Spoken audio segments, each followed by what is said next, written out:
વરસાદની આગાહી કરવામાં આવી છે। સૌરાષ્ટ્ર કચ્છમાં 2 દિવસ માવઠાની આગાહી કરાઈ। 24 કલાકમાં ભારે પવન સાથે વરસાદની આગાહી હવામાન વિભાગે કરી છે।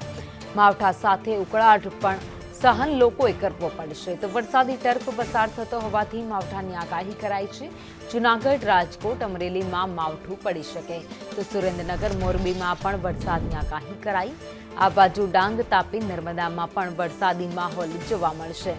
તો દક્ષિણ ગુજરાતમાં વરસાદી માહોલ જોવા મળવાનો છે। ગરમીમાંથી લોકોને રાહત મળશે, પરંતુ જેવો વરસાદ પૂરો થશે ત્યાં અસહ્ય ઉકળાટની પણ શરૂઆત થઈ જશે। અમદાવાદ, ગાંધીનગરમાં છૂટાછવાયા ઝાપટા પડશે। રાજ્યમાં આજે કમોસમી માવઠાની અસરની સાથે ઉકળાટનો પણ માહોલ રહેવાનું અનુમાન રાજ્યના હવામાન વિભાગ તરફથી કરવામાં આવ્યું છે। સાથે જ આઈએમડી દ્વારા સમજવાનો પ્રયત્ન કરીએ તો કયા વિસ્તારમાં, તો આજે કચ્છ વિસ્તારમાં સામાન્ય વાદળછાયું વાતાવરણ રહી શકે છે, પરંતુ વરસાદની કોઈ આગાહી આપવામાં નથી આવી।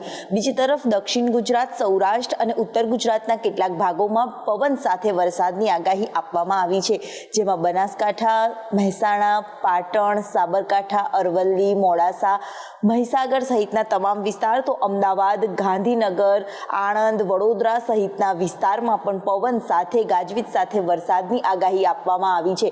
અમદાવાદ સહિતના વિસ્તારમાં સામાન્યથી મધ્યમ છૂટોછવાયો વરસાદ રહી શકે છે, જ્યારે દક્ષિણ ગુજરાતના સુરત, નવસારી, ડાંગ, તાપી સહિતના તમામ વિસ્તારમાં ભારે પવન સાથે અને ગાજવીજ સાથે વરસાદની આગાહી આપવામાં આવી છે। આ સાથે સૌરાષ્ટ્ર તરફ નજર કરીએ તો જૂનાગઢ, અમરેલી, ભાવનગર સહિતના તમામ વિસ્તારમાં ગાજવીજ અને પવન સાથે પવનની ગતિમાં પણ સૌથી વધારો રહેવાની પણ શક્યતાઓ હવામાન વિભાગ તરફથી દર્શાવવામાં આવી છે, કારણ કે એક ગુજરાતમાંથી એક વરસાદી ટ્રફ પસાર થઈ રહ્યો છે અને તેના જ કારણે આજે અને આવતીકાલે 2 દિવસ વરસાદની આગાહી આપવામાં આવી છે। તો કેટલાક વિસ્તારમાં વાદળછાયા વાતાવરણની સાથે ઉકળાટ પણ ગુજરાતવાસીઓએ સહન કરવો પડશે।